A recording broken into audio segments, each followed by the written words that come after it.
Hello, drive-in freaks and dancing hot dogs and all the ships at sea, and welcome to A Very Good Year, the movie podcast where we invite a guest to pick their favorite year of movies and talk to us about that year. I'm your host, Jason Bailey, and across the mic and across the country from me is my co-host, Michael Hull. And our guest today, this is a real thrill, is an acclaimed filmmaker. She started out in the world of narrative, writing, producing, and or directing such features as Layover and the wonderfully titled Killer Yacht Party. But she's since carved out a niche as a documentarian, chronicling American moviegoing and filmmaking via such films as Going Attractions, the definitive story of the American drive-in movie, Going Attractions, the definitive story of the Movie Palace, and Stunt Women, the Untold Hollywood Story, which is executive produced by Michelle Rodriguez. Her new documentary is titled Back to the Drive-In. It's out now in theaters and on demand. This is April Wright. Hi, April. Hey, I'm excited to talk to you guys about drive-ins and movies I love. Well, that's when this the email about this documentary came through my inbox, and I was like, this is a perfect guest. This is someone we have to have on the show.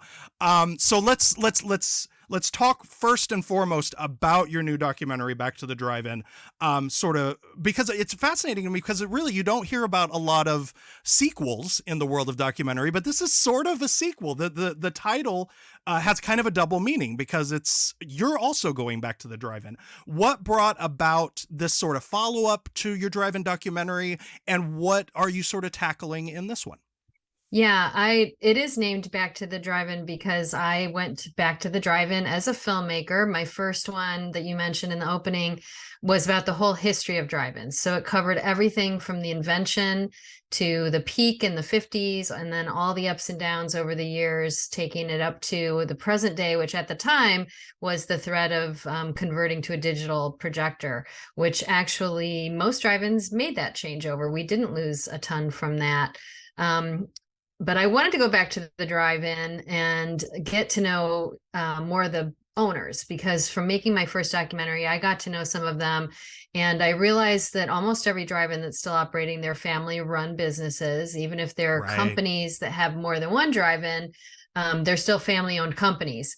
So, and I also just wanted to pull back the curtain a little bit to show how much work goes into keeping a drive-in going, and also how passionate they all are about keeping them alive for their communities, for, they see their spot in the community, what they bring and the joy they bring to families and kids. And they feel like that's something really important to do.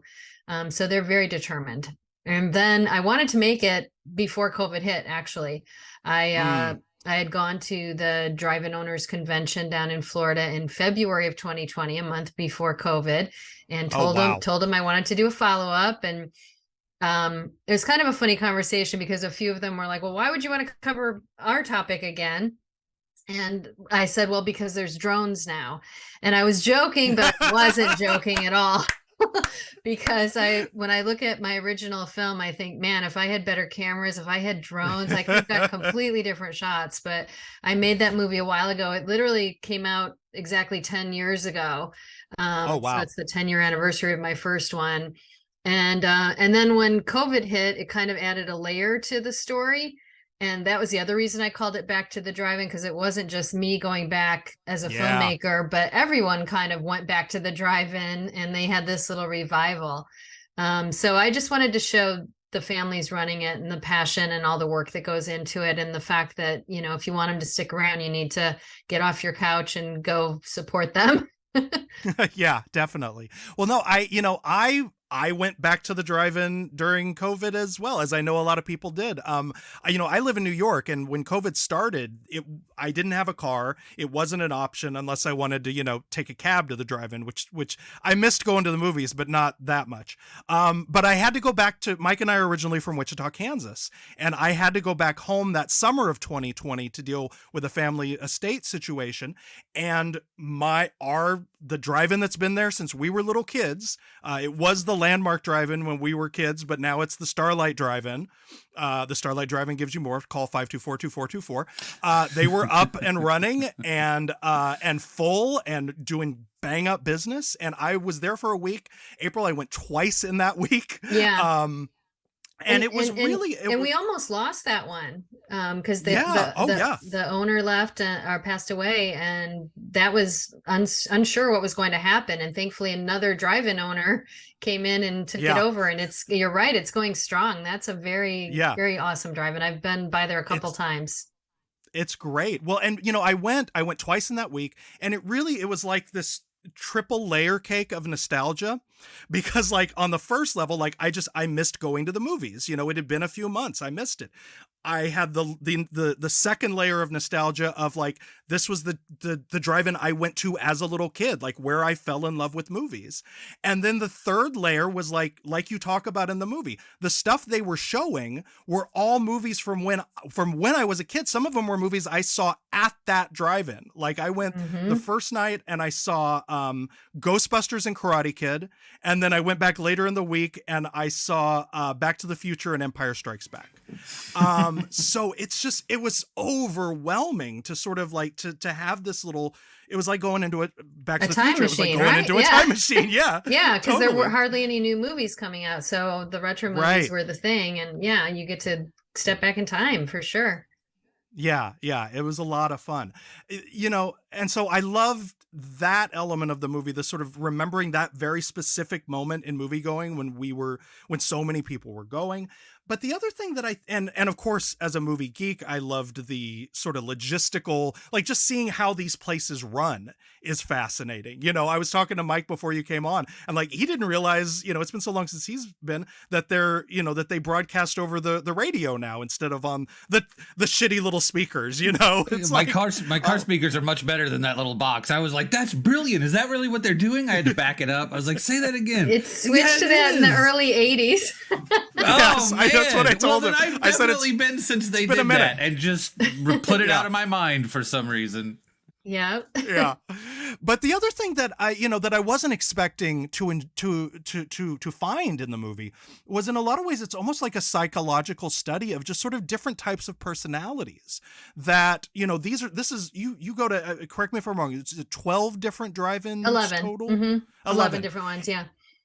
And you're dealing with they have these commonalities of that they're in this line of business. A lot of them are family business, so forth. But there are also a wide variety. Some of them have been doing it for decades. Some, bought it recently. Some just got it.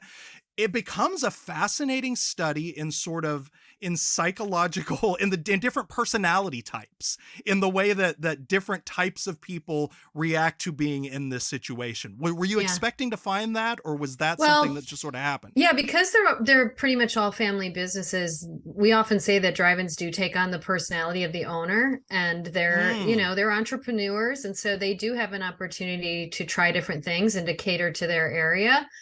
I did try to pick different points of view, different cross yeah. section. Like you said, I picked drive-ins that are right in the city of Fort Worth, and ones that are very rural, ones that are, just opened, ones that have been around for years, owners that are newer, younger.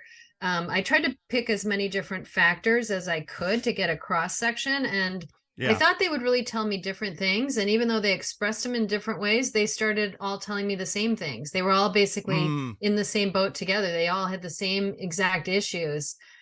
So I realized more that they had more in common than different. As soon as I got to like the fourth drive-in, I was like, everybody's telling me the same thing. They're all having the same problems, but they Right. all had the same passion. So I think you're right. That comes across in the film. And yeah, you just get to see things you would never see visiting a drive-in as a customer.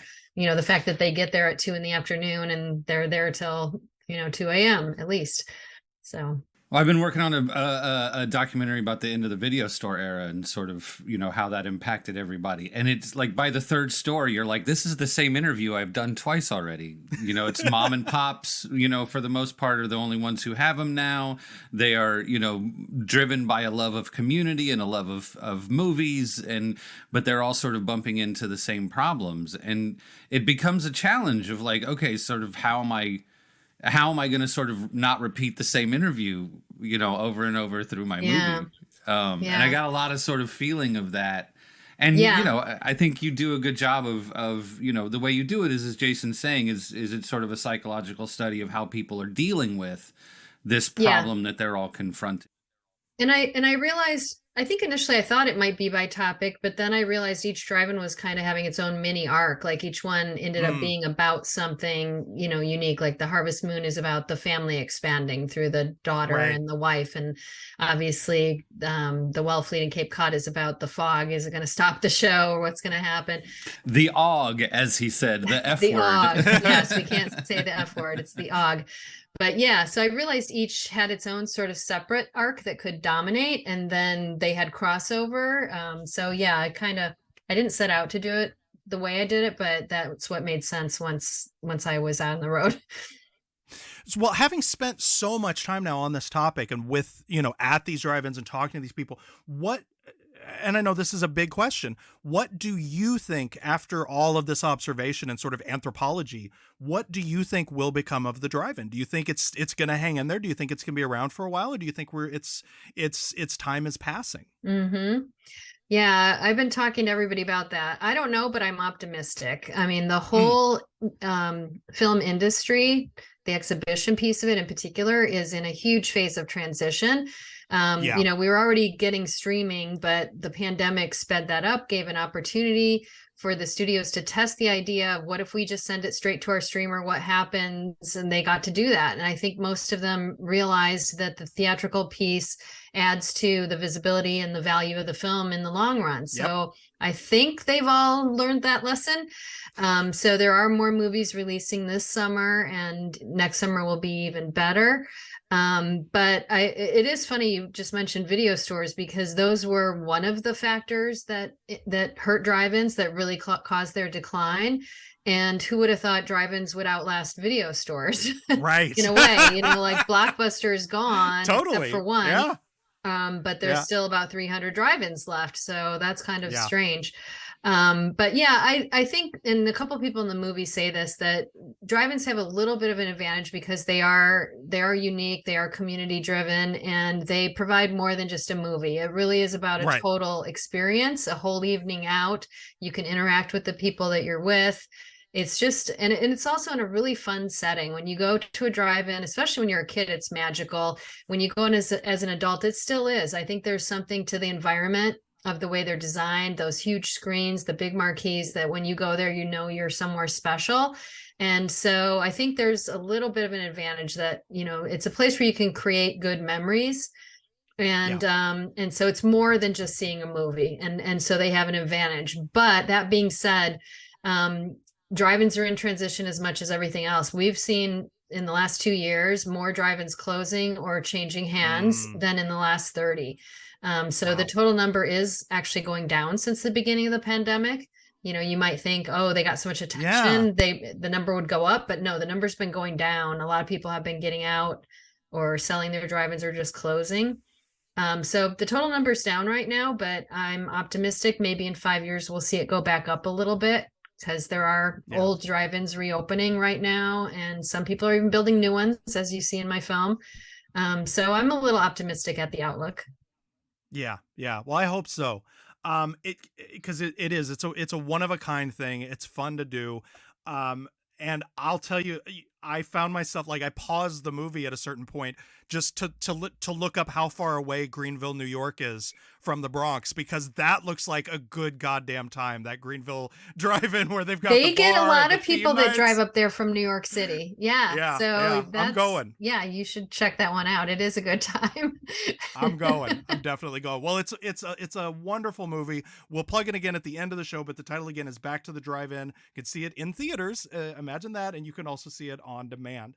So April, what year are we going to talk about tonight, and why? Okay, well, I picked 1980. And why? Which is, Well, it's a fascinating year. I'm sorry, I didn't I'll mean tell to you what's interrupt. funny about, Why do you I'll like tell you what's funny about my logic. So I really think all the best films were in the 70s, okay? it? But all your 70s years were taken. But then I also have a theory that I don't think decades change on the 0. I think decades change on the somewhere between the 2-year and the 3-year. Like we're in the midst of a decade change right now. Like things after this year will be different than they were the last 10. And so I was like, all right, well, in my theory, the 70s still go till like 82, 83. So that's when I started looking at those lists, and I got on 1980, and I'm like, oh, there's some of my favorite movies that I've seen hundreds of times in this list. So that's why I picked 1980. Yeah, no, I agree with that. It so seldom lines up cleanly, and and it could go the other way too. Like I think the first year of the '70s is 1967, so that's how it could go Oh, sometimes. see, I think the 60s go through like 72, and then we Ooh, get into the fascinating. 70s. Yeah, I think the 2-3. Fascinating. Look into Yeah. it, everybody. Maybe. I will look into I've it. been But studying this. Yes. that is, I do love the 1980 because there are a lot of film, and we'll talk about them, that really do feel like 70s movies. There are also a handful that really do sort of smell like what the 80s were going to be, sort of a hint of what was to come in that decade. So before we get into those favorite films of yours for that, we want to take a look at what was happening outside of the drive-ins in the year 1980. Here's Mike with headlines. That's the news. From ABC in New York, this is World News Tonight, Sunday, with Sam Donaldson. Good evening. The U.S. Embassy in Tehran has been invaded and occupied by Iranian students. The Americans inside have been taken prisoner, and according to a student spokesman, will be held as hostages until the deposed Shah is returned from the United States, where he's receiving medical treatment for cancer. Some reports say as many as 90 Americans may be involved. Others say as few as 35. A lot of the news in the U.S. in 1980 was international. The Iranian Revolution happened in 1979, and by 1980, people had overrun the U.S. embassy and taken dozens of hostages. Jimmy Carter was president and running for a second term against Ronald Reagan, who was essentially blaming Carter for the hostage situation. It was a bad scene. Yeah. And that went on all of 1980, almost all of 1980. Pretty much. It's like they Yeah. released him shortly after they figured out Reagan had won, which is Yep. hard to sort of, it's very hard to explain, so I'm not even going to try. In April, we severed diplomatic relations with Iran and started economic sanctions. How'd that go? Well, you could ask how it's going. So there you go. That's how it went. Later the same month was Operation Eagle Claw, when American Special Forces tried to rescue the hostages, but there were problems with the helicopters and 8 U.S. troops were killed. That, like, Carter also somehow got the blame for the specific sort of failings of this particular thing, and that pretty much sunk him for good until he became 90 years old and was still building charity houses, and people were like, he seems like a nice guy. But there was a long nadir for his reputation. Zimbabwe took their independence from Britain, so that's good. And Robert Mugabe became their first president, so that's not. Oh dear. Yeah, two sides of that coin. It's a real thin coin. Good evening. 3 days after the eruption of Mount St. Helens in southwest Washington state, imponderables dust the air like volcanic ash. 10 persons are known dead, 71 are missing, and one estimate is that it will take more than $150 million just for road and bridge repair. It is an event that defies superlatives. One geologist said today, there is no record in geology in the last 4,000 years of anything like this happening before. The tremendous lateral blast is unprecedented. Mount St. Helens erupted in Washington, killing 57 people and causing $3 billion in damages. I can see it from where I live, and it's still flat. It has not become a pointed mountain again. One of the first things, I was 5 years old and I turned 5 in 1980. This is one of the first news stories I remember. And I remember my mom having to sit me down and explain to me that there were no volcanoes in Wichita, Kansas, and I didn't have to worry. I had a lot of neuroses as a kid. Sorry, go ahead. Vigdis Finnbogadóttir was elected president of Iceland. She was the first woman democratically elected. How long Let me today finish did you her spend? fucking stat before we worry about her. I'm sorry. The pronunciation of her name. No? Go ahead. She was elected president of Iceland. She was the first woman democratically elected as the head of state in the modern political era. Vigdis Finnbogadóttir. I still fucked it up. So it doesn't matter how long I tried. I still didn't get it right. All right. In July, Ronald Reagan was nominated for president by the Republican Party, and the biggest win yet for the emerging political form of extreme Christianity. They also convinced the National Republican Party to drop their support for the Equal Rights Amendment. I did not know that the Republican Party was supported the Equal Rights Amendment. The National Party, I mean. Yeah.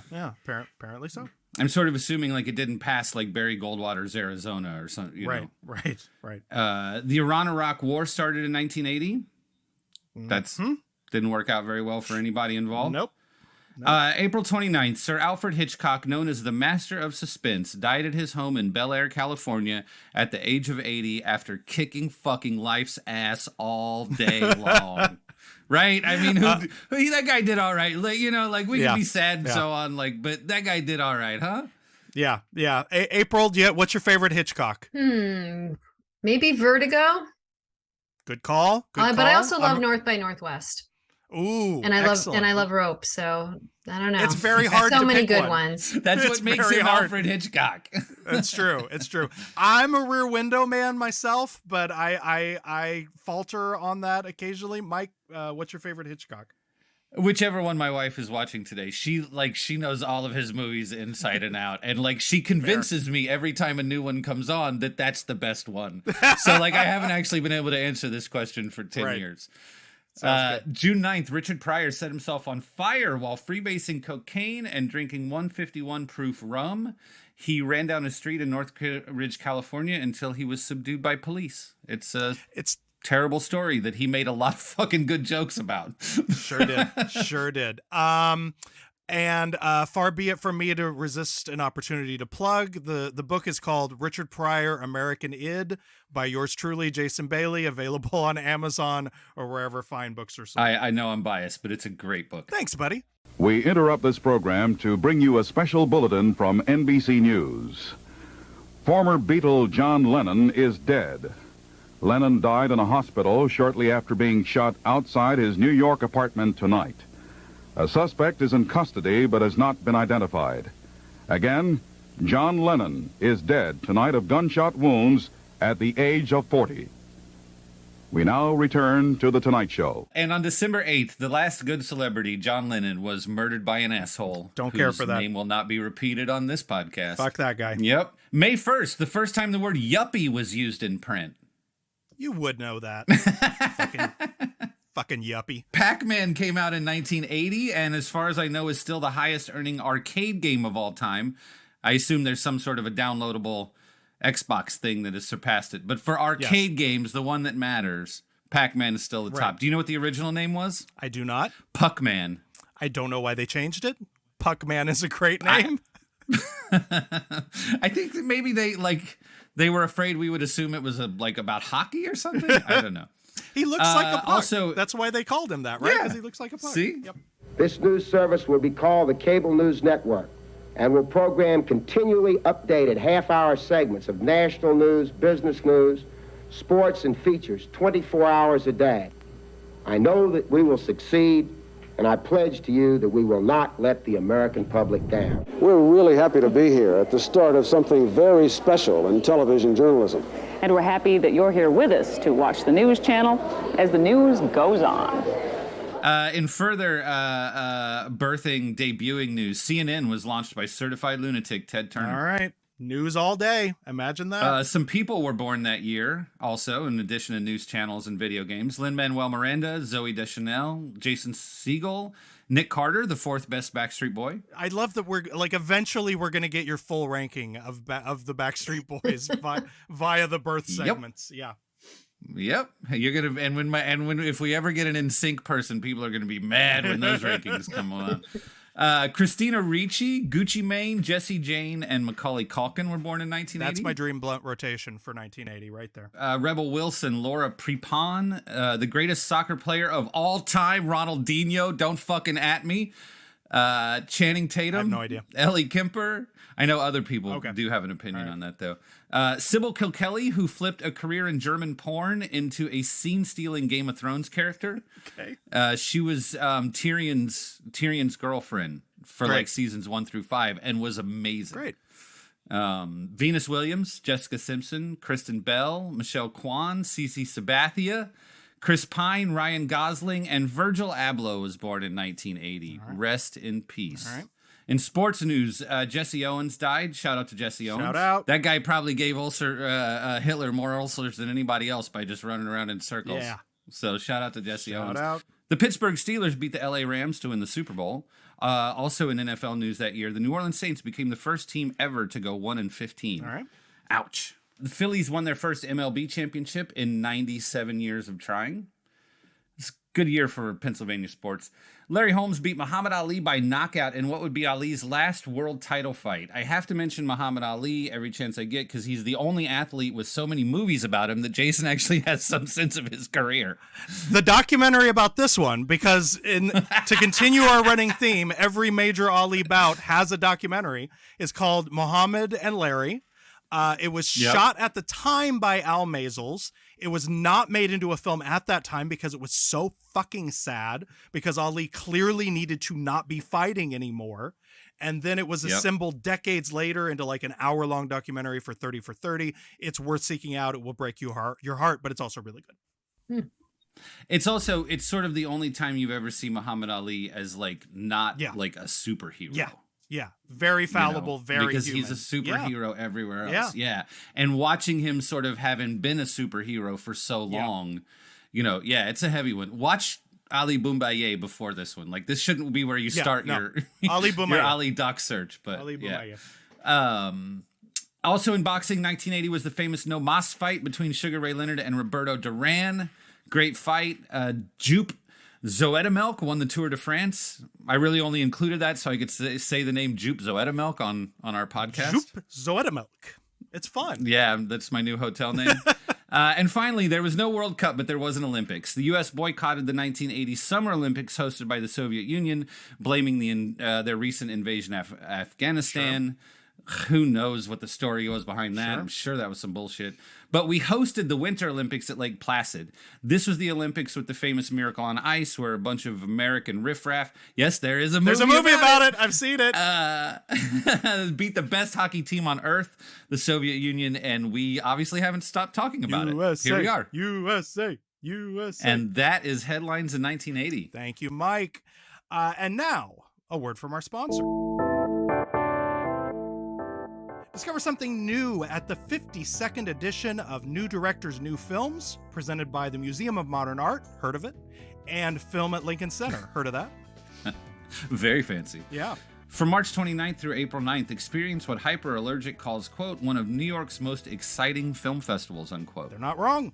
With 27 features and 11 shorts from 35 countries, immerse yourselves in new and emerging voices in cinema with prize-winning films from Cannes, Locarno, Sundance, and many feature debuts. Get tickets and learn more at newdirectors.org.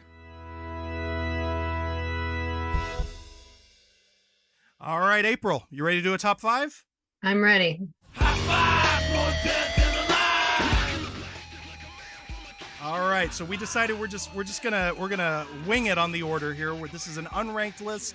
It's important to note. So some of the list aficionados out there, you cannot rank this one. This is just 5 movies that April Wright truly loves from the year of our Lord 1980. So April, what is your first 1980 movie? Oh, I thought you were going to pick the order for me. All right. Well, okay, let's start. We were talking about Alfred Hitchcock and Vertigo, and there's pretty much a copied scene in one of my favorites, which is Dressed to Kill by Brian De Palma. Brian De Palma invites you to a showing of the latest fashion in murder. Dressed to Kill. Doctor, I am not paranoid. Bobby has threatened me over the phone. She said she was going to hurt me. My patient was slashed to death and my razor's gone. There's all kinds of ways to get killed in this city, if you're looking for it. Dressed to Kill. Murder. Made to order. Rated R. Now playing at a theater near you. Check newspapers for showtimes. And I think that's terrific movie. Yeah, and I think that scene is probably why I love that movie so much. And I didn't see it till I think past college. I didn't see it till I was older. I didn't see it in 1980, of course. And yeah, obviously it pays homage to the following of the woman in Vertigo. And Yeah, Brian De Palma is probably one of my favorite directors. I also like Hitchcock, so that makes sense. De Palma likes Hitchcock, obviously. Sure does. But but yeah, I have so many favorites that are Brian De Palma films. Carrie's one of my favorite films of all time. And yeah, I like a lot of things visually that he experiments with, like the split screen stuff I really like. And he just knows how to create an environment and suspense. And yeah, he's one of my favorite filmmakers. So I discovered that, like I said, later in life. And there's things that, maybe would or wouldn't be controversial now because of the the villainous character cross dresses. But wouldn't you, I mean, it seems like that was probably the bleeding edge of sort of white, cis, progressive male understanding of that conversation at the time, right? I mean, there's a sex worker who's one of the main characters, and you see her like having a life. Like just sort of being a person. She's like investing in stocks at certain points. Yeah, exactly. Like, it's not just sort of a lurid, Right. And also she has a relationship that develops with a teenager who there's never a hint that they're going to have sex. Yeah. She's never, and with the transsexual stuff, like there's a lot of time spent explaining. What I'm sure at that time was sort of a bleeding edge cis male understanding of this conversation, right? Yeah, it's tricky, but it's fascinating, really, really and truly. And also one of the things that I think is sort of fascinating about this movie, just from some of the reading that I've done about it, is that the teen character that you mentioned, played really wonderfully by Keith Gordon, is apparent. You don't think of De Palma's genre films as being particularly personal.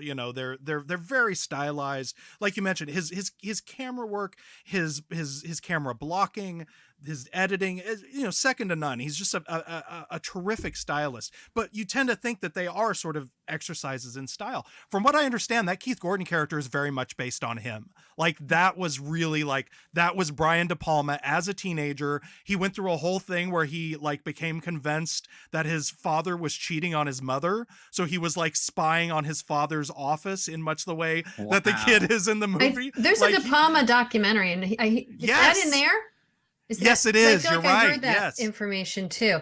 And I'll tell you the other funny thing though is that I saw Dressed to Kill first before I'd seen any Hitchcock films. So then when I saw Vertigo, I saw a double feature of Vertigo and North by Northwest in an old movie palace in Palo Alto, California at the Stanford Theater. And so I saw those two both restored on a big screen, and then I understood what people kept talking about. So I liked De Palma first, and then I got deep into Hitchcock. So yeah. No, it's a fun, which seems strange to say for a movie that's this gory and this sort of scary, but he's having a great time making a scary movie. And Nancy Allen, who was, I believe, his wife at the time. Yeah. Like, you're right, Mike, it's a wonderful role. He takes and she plays the quote unquote hooker with a heart of gold with real dimension and real affection. And I also and like Angie Dickinson was Policewoman when I was a kid, and just seeing her in a role like that. And obviously she had a huge career way before Policewoman. She was a huge actress, but yeah, just seeing her in a role like that was really awesome too. Yep. All right. Great pick. All right. April Wright, what is your number 2 movie for 1980? All right. Gonna go a different direction. The Blues Brothers. John Belushi, Jake Blue. Walk through a party in a county jail. Dan Aykroyd, Elwood Blues, the Blues Brothers. They smell bad. You're such a disappointing pair. You contemptible pig. He better pray the police get to him before we do. Dan Aykroyd, John Belushi, The Blues Brothers, a musical comedy, rated R. Now playing at a theater near you. Yes. Yes. The first feature film good choice based on characters from Saturday Night Live, and still maybe the best one too. Yes. Well, I'm also definitely the best music of any Saturday Night Live movie to this day. Yes. Yeah, I'm also a big John Landis fan. His list of great films, you know, Blues Brothers and Coming to America and Animal House. Animal House, of course. Yeah. Trading Animal House Places. is great. Trading Yeah. Places. Yeah. It's just like you don't make that many great films that stand the test of time by accident. He knows what he's doing. He kind of got a bad situation that hurt him in the business with the Twilight Zone movie, but I think he's an exceptional filmmaker. And also the Blues Brothers, since I'm from Chicago, this I did see as a little kid because everybody was like, this is a Chicago film, and everybody went to see it, and no matter how old you were. And the car chase sequence in it is awesome. One of the best car chase sequences of all time. You got to narrow that down. There are like 3 great ones in it. The one through the shopping mall. Hell yes. Hell yes. Kills.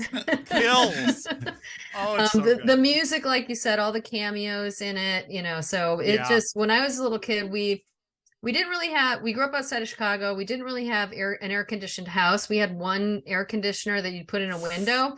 And we'd pull up all the furniture out of it, pull out all of our mattresses in it, and kind of sitting there during the summer when it got into those really hot months.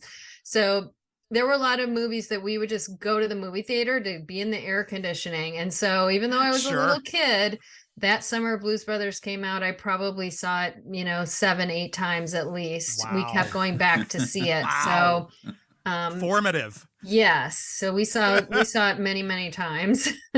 Yeah. I was 5 years old in 1980, so I don't think I saw this one in the theater, but you know, we had HBO when I was very young. This one I just remember being in very heavy rotation on HBO and seeing a lot as a kid. And like, what I think is great about it now, like sort of understanding it in the history of movies and of music, is that like there so many of these great blues and R&B musicians in it were not having a great, like, you know, the early 80s were not a great time for them. The late 70s, they were not selling records the way that they had. And the fact that, like, you know, Belushi and Aykroyd had so much affection for this music that they created this, you know, this musical vehicle where Aretha and James Brown and Ray Charles and all of these incredible musicians like got this spotlight, got like 5 minutes of a major studio movie to do their thing. And really, like, you can track, like, it boosted all of their careers and was the first time that I think a lot of us who were young saw these and could appreciate those musicians and that music. Yeah, I think it built for everybody who saw it. For me, for sure, for my brother, my whole family just really built an appreciation for that type of music and for those musicians. Absolutely. John Candy was in it. Oh yeah, John Candy is amazing. Yeah. It's also, you take, I mean, those songs were all sort of like, maybe you'd hear them on, you know, a particular type of oldie station. Right. But that station's probably playing like Buddy Holly more than Sam Cooke or somebody, yeah. So not only are you sort of like putting their music in the movie, but it's fucking fun. Everybody's having fun. It's hilarious all over the place. Like the James Brown sequence in the church, like that's just amazing. Yeah. Like, you want to be in the room while those things are happening. Yeah. So it really was sort of more than just like, oh, we got a great sort of Motown soundtrack. Right. It's just a great movie. It holds up. I mean, it definitely feels of the era, but it also holds up. So yeah, no, I agree. And then now I think historically it's even more valuable because it's like there isn't that much footage out there of James Brown in his prime, of Aretha in her prime. Like that 5 minutes of her doing You Better Think in the diner, like that might be the best Aretha footage that there is. And I'm so glad that we have it. I'm so glad that it exists. Yeah. So all right. Well, on that note, let's hear what your pick is for number 3 for 19. Okay, number 3. I'm going to shift gears again. Urban Cowboy. He rides a mechanical bull instead of a horse. He punches a time clock instead of cattle. But inside, he's a cowboy, and he proves it every night in the biggest honky-tonk in the country. You real cowboy? Well, it depends on what you think a real cowboy is. John Travolta, Urban Cowboy, rated PG. starts Wednesday at the Empire Theater in Grand Forks.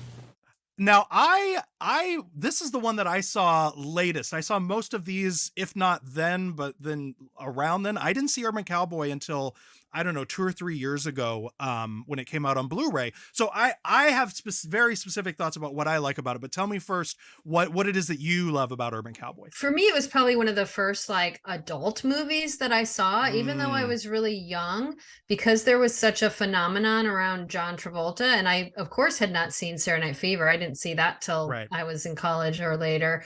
But for some reason, Urban Cowboy was like country John Travolta. So it seemed like, you know, it wouldn't be that adult, but it was totally about the, you know, relationship.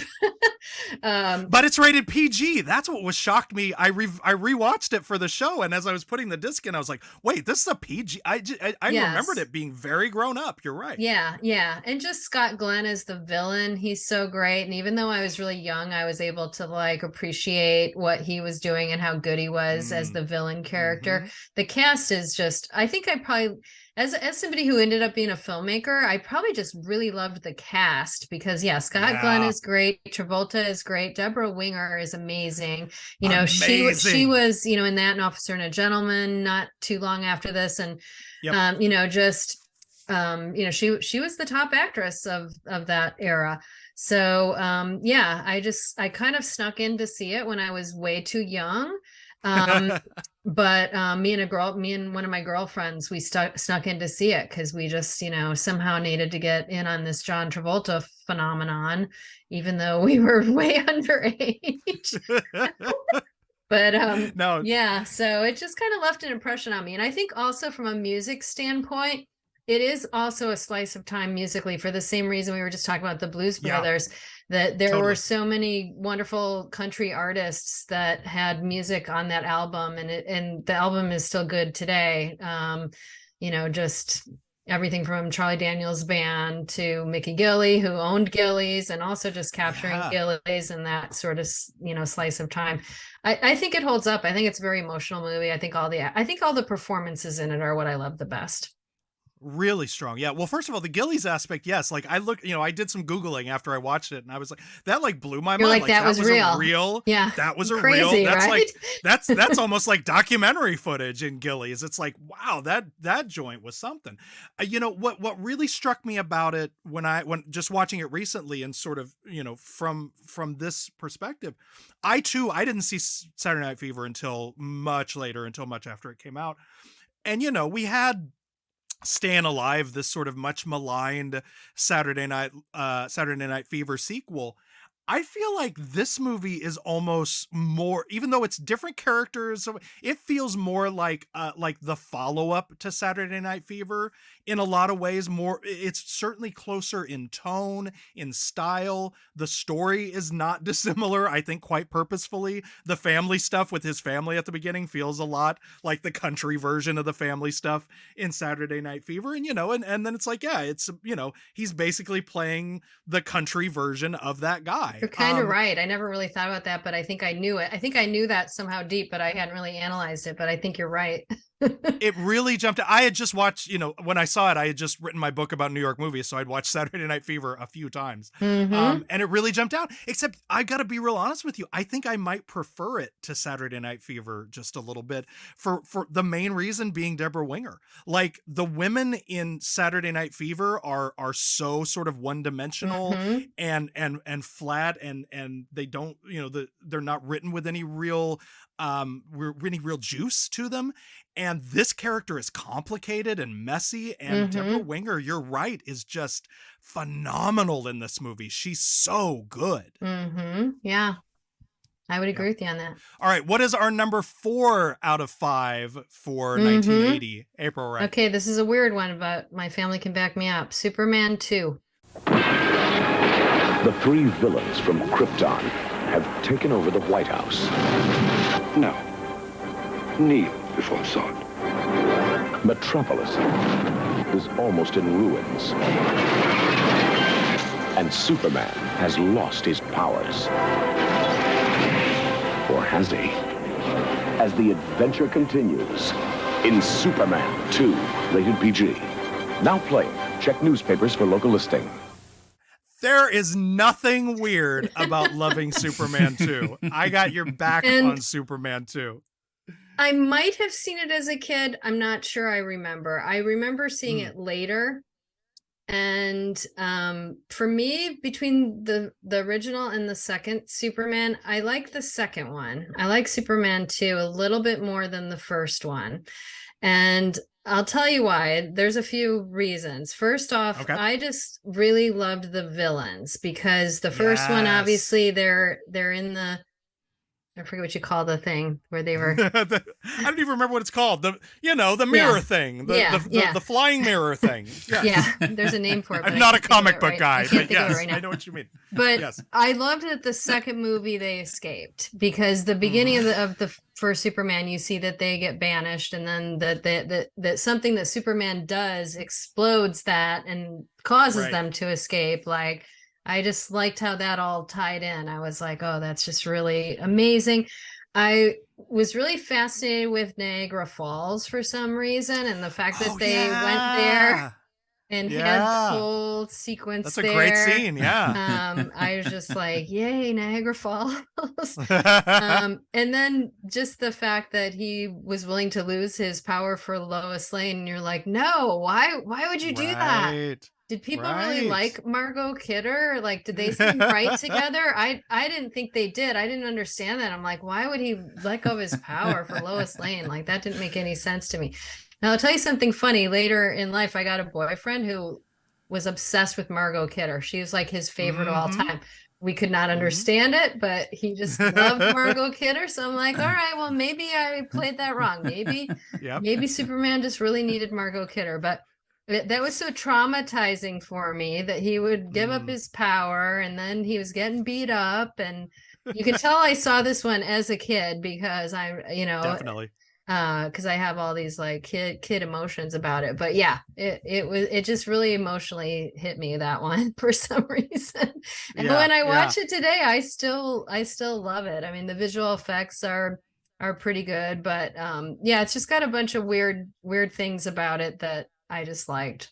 And then well, the sentiment that it was a better film than the first one was not uncommon when it came out. I think, history has sort of lionized the original quite a bit, but at the time, the thing that I remember seeing in reviews even was that the first one had to spend so much time setting the table. With the setup, there's so much of that movie that's, and they paid Marlon Brando all that money, so they got to use all his scenes, and there's just, it takes so kind of long to get going.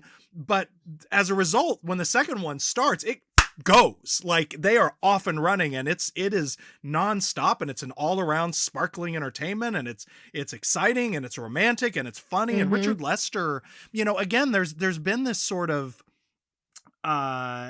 conventional wisdom that, because Richard Donner did the first one and Richard Lester took over the second one, sort of in progress, and and there's some shade around that and so forth, and people have, Richard Lester has, I think, sort of gotten the short end of the stick on that. Like, we talked about him a couple of weeks ago. We had Frank Conniff on, and we did 1964.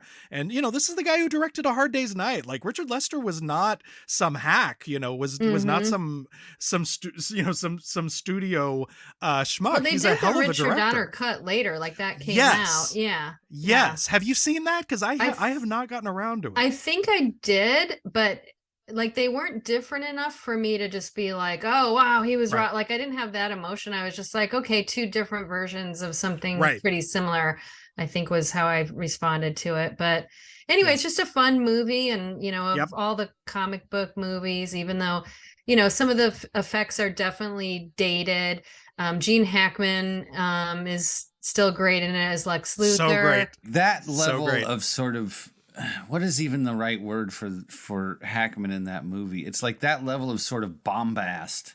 Yes. And sort of, just very rarely works in a movie. You know what I mean? Like, movie, the whole, the easy concept about sort of, on stage you take it bigger, on film you take it smaller. Right. That level of just arrogance and just, it usually just comes across as clownish, but somehow, man, he well, in really the so beginning, great. how they escape from prison because they have a hologram image of Yes. themselves, like the details in the plot, I really loved in that movie.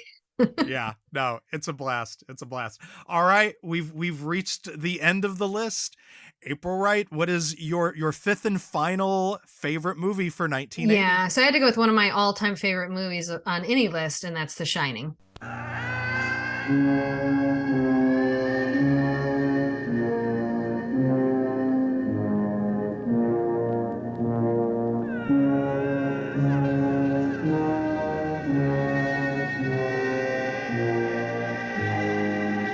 The Shining, a masterpiece of modern horror. Directed by Stanley Kubrick. Starring Jack Nicholson and Shelley Duvall. Rated R. Opens Friday, June 13. Check newspapers for local listings. Yay! All right. Yay. Stanley Kubrick adapting controversially the Stephen King bestseller. Tell us what you loved so much about The Shining.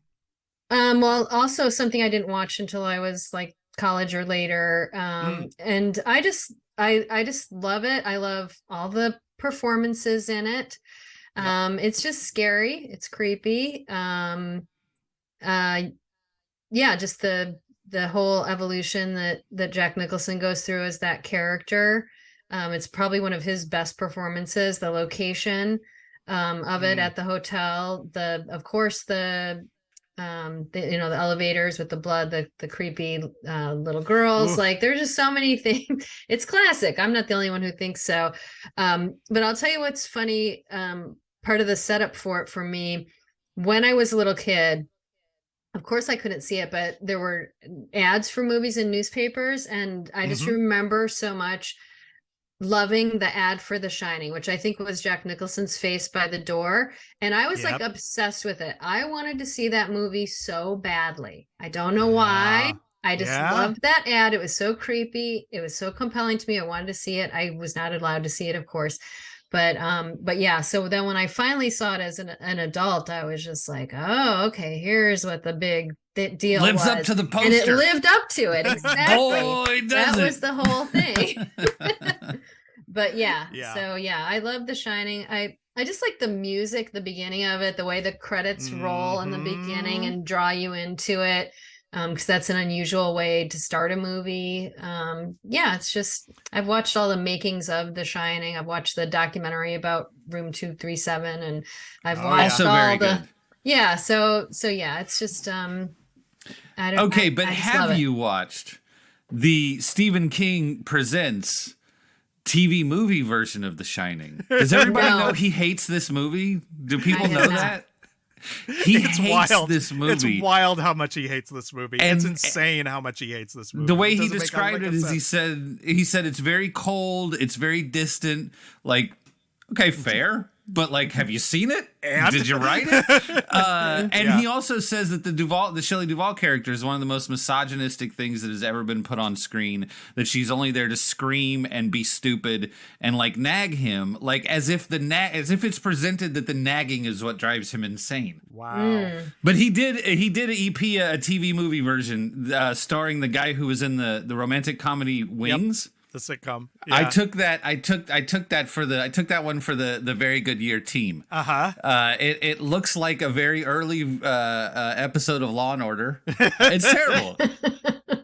I love the fact that like an image was what drew you into it, because there are so many images in it that are just like seared into the brain, like into the collective. We talk, at risk of sounding highfalutin, about like a collective subconscious, but like anybody who has seen this movie, who is a movie lover, like there are images in this movie that are just never going to leave your brain. It's just extraordinarily well made. And as many times I've seen it, I still think I don't know if he ever actually was the caretaker or what that whole mind game is. Because then he's in that old picture. So maybe, it's all as many times as I've tried to watch it and decipher, but that's part of what I love. Yeah, I agree. Is that I still don't understand all the pieces of it as many times as I've seen it. I will say this, but before we close out, here's the thing. I'm not defending his behavior in the movie, Jack Torrance's behavior. All I'm saying is sometimes you just need to write and you just need people to leave you alone while you write. That's all I'm saying. I'm not defending what he did. I'm not defending what he did. I'm just saying we've all been trying to write and people won't leave you alone. Okay.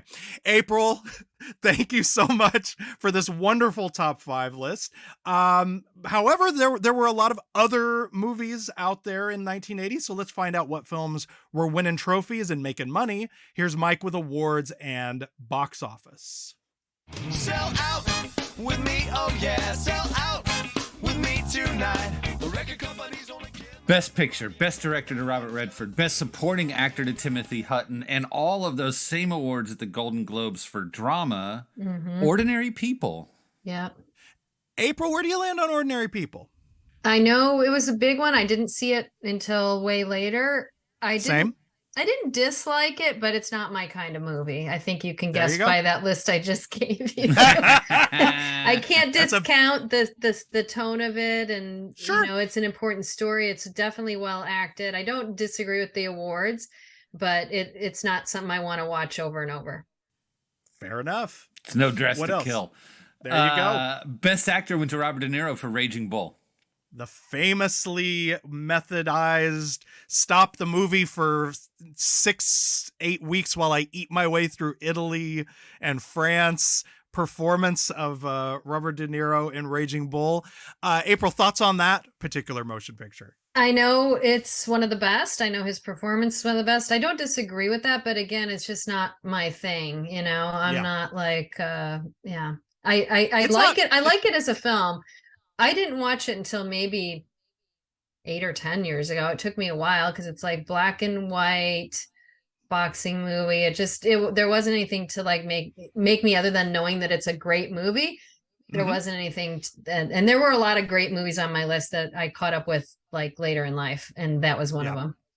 Yeah, it's an extraordinary piece of filmmaking. It is not a fun. It's not a fun sit. It is hard to spend 2 hours with Jake LaMotta. Mike, what else? Best Actress went to Sissy Spacek. Same award at the Golden Globes for Coal Miner's Daughter, which is one that I am ashamed to say has been on my to watch list for the better part of a decade now. I've not seen Coal Miner's Daughter. That's the Loretta Lynn biopic, isn't it? I think I watched it the first time a couple of years ago, but it didn't really sit with me other than like, okay, now I've watched it.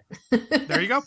She was a very big deal for some of the older members of my family, Miss Loretta Lynn. So this was one of the only movies that a grand something in my family was like, you need to watch this movie. You know, like this was, I think, I can't dispute any of the performances. They are great performances, great movies. It's just what you connect with. It was just like my grandmother connected with it like in a little too personal of a way. I was like, damn, what stories have I never heard? Best Supporting Actress went to Mary Steenburgen, and Best Original Screenplay to Bo Goldman for Melvin and Howard. I love Melvin and Howard. Never seen it.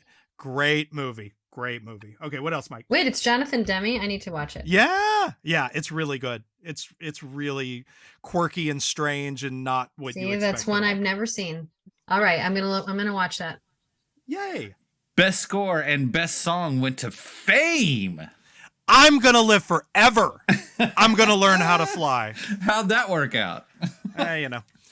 I saw Fame for the first time for the New York book, at the intense prodding of a friend. Like when I told her I was writing a New York book, she's like, is Fame going to be in there? And I was like, I've never seen Fame. That's a really weird first one to go to. She prodded me for like a year and a half until I watched it. It's a great movie. Fame is a lot of fun. Yeah, it's a point in time movie for sure. It definitely captures that moment. Yep.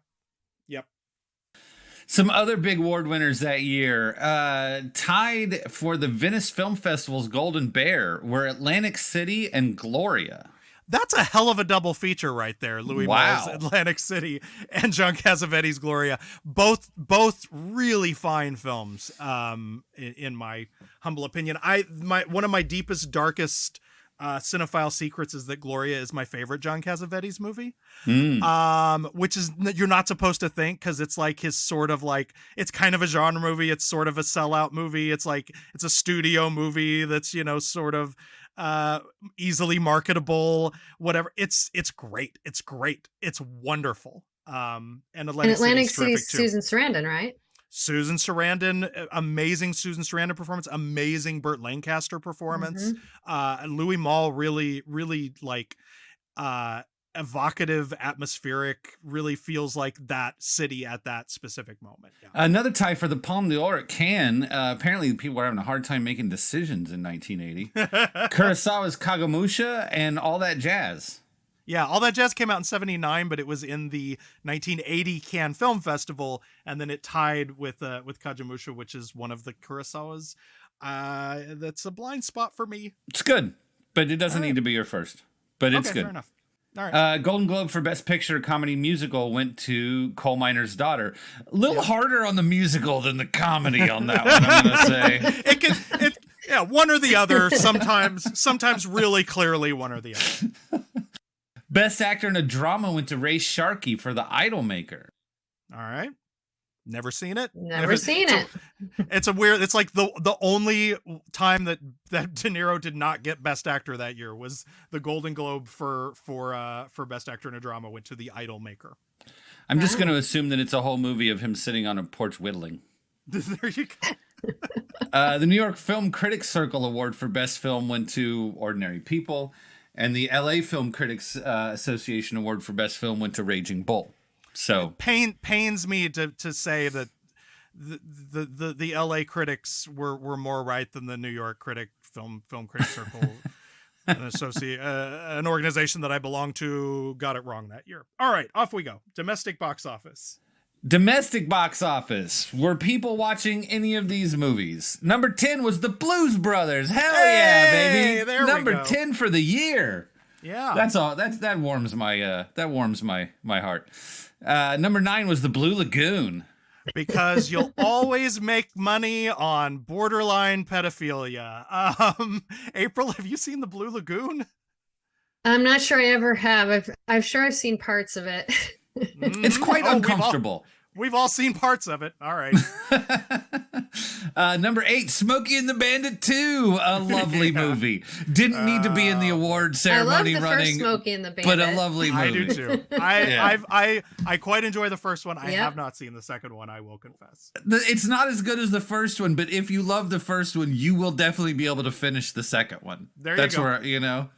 All right. Number 7 went to Coal Miner's Daughter, well deserved. Number 6, Private Benjamin.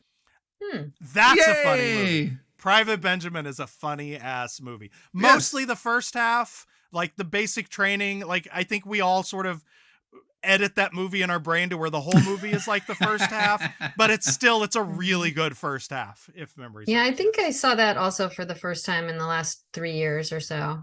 It's a good. lot It of was fun. funny. Yeah, I could see what it was, but it just never attracted me at the time. Yeah. And like Goldie Hawn is like, I mean, that was the first time that I was sort of like, oh, that's how she had such a long career. Yes. Yeah. Yes, exactly. And who's the sergeant? The Elaine? Oh God, Brenneman? Eileen Brennan. Yes. Eileen Brennan got an Oscar nomination for Private Benjamin. Yeah. Like, let's not forget that you can nominate people for Oscars for great comedic performances. Yeah. Like, God bless her. Number 5, Any Which Way You Can. Okay, indefensible. Please move on. Copy that. Number People 4. love Clint. People did. They really loved him Is with that a the one monkey. with the monkey? April. Yeah. That's one of the 2 with the monkey. That's the Okay. sequel. That's the second Clinton a monkey movie. All right. Yeah. It's no Smokey and the Bandit. Number 4, Airplane with an That's exclamation funny. point. That's a great movie. God, I love. Yeah. God, I love Airplane. Yes. Number 3, even better, Stir Crazy. Yeah. I disagree that that's even better. I as the Richard Pryor guy, the guy who wrote a book, Stir Crazy, it's not as good as you remember it being, Mike. I promise you. When was the last time you watched Stir Crazy? I've watched highlights. Is that the one with Yeah. the train that comes in? No, that's Silver Streak. That's Which is Silver genuinely Streak. great. Okay, so Stir Crazy is the prison one. That's Right. there's no jokes in the Richard last Pryor, hour. Gene Wilder combo. Yes. Yes. Yes. All right. Yes. Mhm. But like the whole Silver it Streak's turns- better. Silver Streak's way better. The second half of Stir Crazy is just like prison escape, prison rodeo stuff. There's no jokes in the second half of the movie. Okay. Yeah, sorry. you're right. They were like trying to do a thing and it didn't really They work. but they were famous. They made a lot of money. Oh, well, Yeah. and that, honestly, it sounds a little bleak, but that movie also made a whole lot of money because, like, Richard had just almost died. And people were like, let's go see Richard's Gene Wilder movie, because since he didn't die, we hope he doesn't die. Let's go see Stir Crazy. All right. Which is where those news facts come into play. And it worked. Number 3 on the list. Yeah. Number 2, good movie, 9 to 5. Love Great 9 movie. to 5. Oh, Yeah. funny as shit. Still all funny, of them yeah. are still funny, still relevant, Mhm. still smart. All of them are so great together. Where were Dolly those Parton's- actress nominations? Okay. Dolly Parton's first movie. Like, that's what blows my mind. That was her Killed film it. debut. Crushed Killed it. Yeah. out of the gate. Yep. In a wig All right. that's like 6 inches off her head. Now, like 2 out of 3 Yeah. of them are in Yeah. Lady for Brady now, right? Staying busy. And number 1, this will be the least surprising thing anybody's heard all week. Sure. The Empire Strikes Back. Good. Pew pew. Popcorn. Pew pew pew pew. Good. Pew, pew, Good pew. popcorn filmmaking. Yeah. Good. Best Star Wars movie still. That's one of the best probably. Star Wars movies. Yeah. Yeah. Good one. Good one. All right. April, you ready for a lightning round? Sure.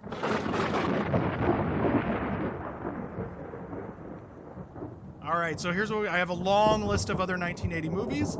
I'm just going to hit you with some titles. Tell me what you thought of it. If you have things to say, you can always pass if you didn't see it or you don't have anything to say about it. And we're going to put 5 minutes on the big clock, and here we go. American Gigolo.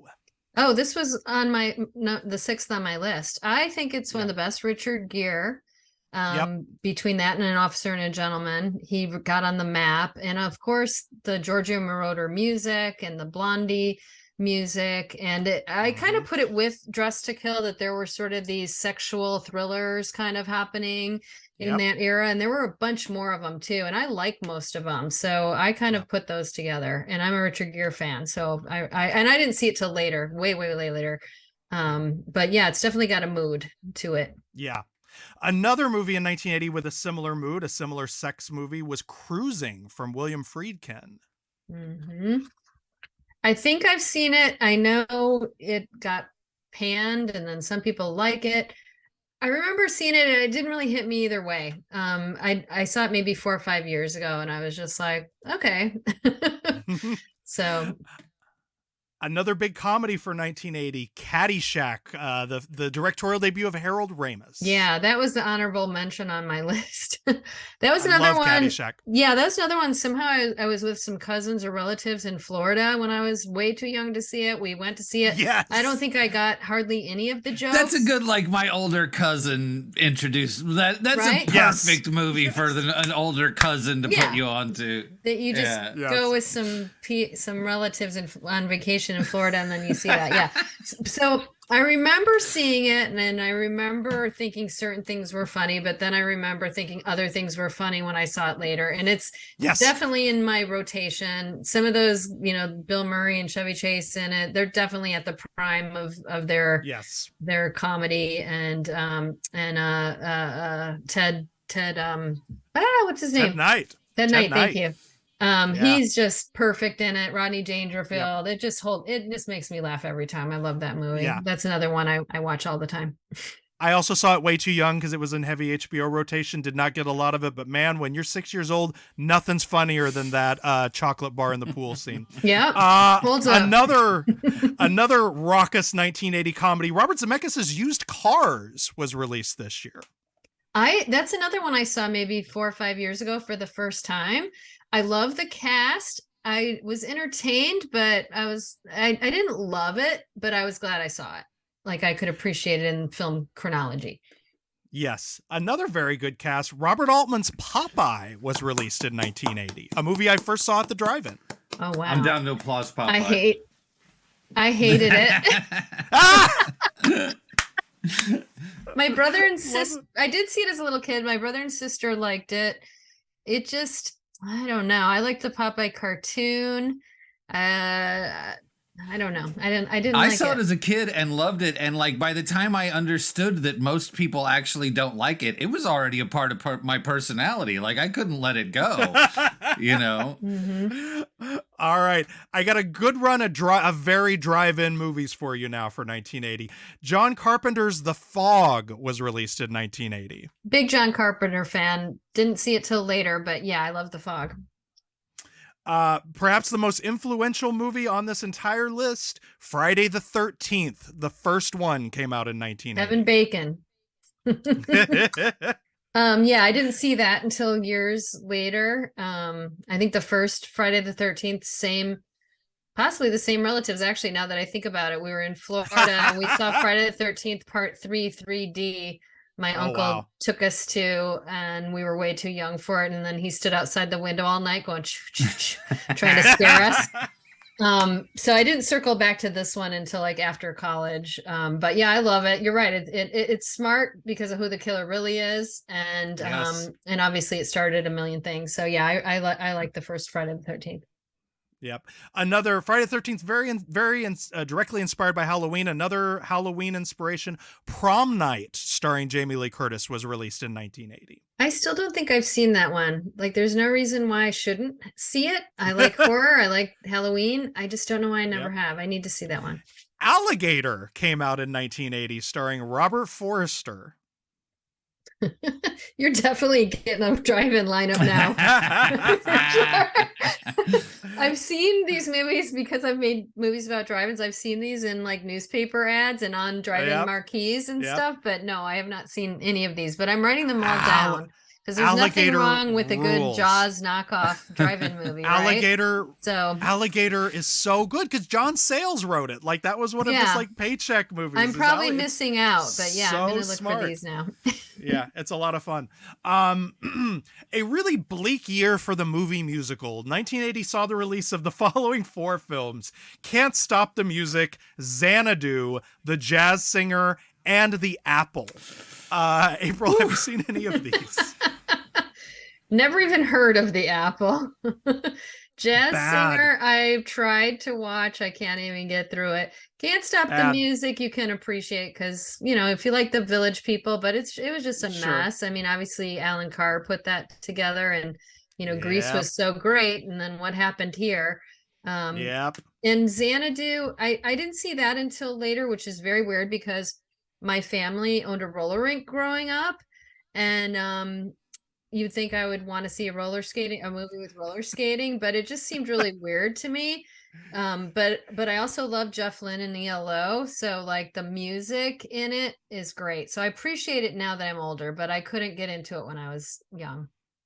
All right. And that is our lightning round. April, thank you so much for indulging us in that little romp through the year 1980. A great year for drive-ins, a great year for genre movies, but also, you know, some pretty impressive prestige pictures that year as well.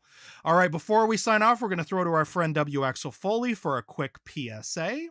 Head on over to your favorite podcasting app. Give us a star, a rate, a review. Give us a written review and tell us that you love us, because that's what lets people know that we're here.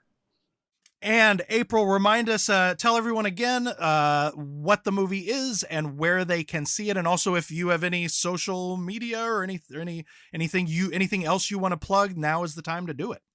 Yeah, so it's my new documentary, Back to the Drive-In. It's coming out VOD on March 14th. So it'll be anywhere you can rent or buy a new movie digitally. So the Google Plays, Amazon, iTunes, all those places. And it will be in some drive-ins and some theaters. I don't have the list yet because a lot of them are just opening, but yeah, that'll be fun. All right. You can follow me on Twitter at Jason-Bailey or on Instagram at Fun City Cinema. Mike, where can the people follow you? At Brainwashed Lib on Twitter. And Mike, before we go, what is your favorite movie of 1980? I have to be a little bit indulgent and have a runner-up this year, but they're both movies by the same guy. One of my favorite filmmakers, Les Blank, put out Werner Herzog Eats His Shoe. in 1980, which is a movie literally about director Werner Herzog literally going to Chez Panisse and cooking and eating his shoe because he told Errol Morris that if Errol Morris finished his first movie, he would come to the premiere and eat his shoe. And then this psychotic German fucking follows through on it. It's a short film. It's by Les Blank, and it's more about sort of why we make and love films and also why we love Werner Herzog than anything else. But my favorite movie of 1980 is by the same director. It's called Garlic is as Good as 10 Mothers. And he, you know, his name is Les Blank. He's a real sort of fly on the wall type of director. And Garlic is as Good as 10 Mothers is like straight up in the Louisiana Bayou. A lot of it is about garlic, but it's like, it's also sounds like a good movie. I want to look for these too. It's fantastic. And you know, it is like deep bayou. Like sometimes you actually need the subtitles to understand what's going on, even though they are speaking English-ish, you know. But Garlic is as Good as 10 Mothers is just it's a documentary, and it's just absolutely one of my favorite things to watch. You can smell this fucking movie. Jason, what is your favorite movie from 1980? I mean, okay, the academic answer like is Raging Bull, which I do think is just one of the great filmmaking achievements of all time and one of the best movies by Martin Scorsese, my favorite director. But like my favorite, the one I will watch most, is Hopscotch, is Walter Matthau's spy comedy Hopscotch, which, and this is a recurring thing, was one of my dad's favorite movies.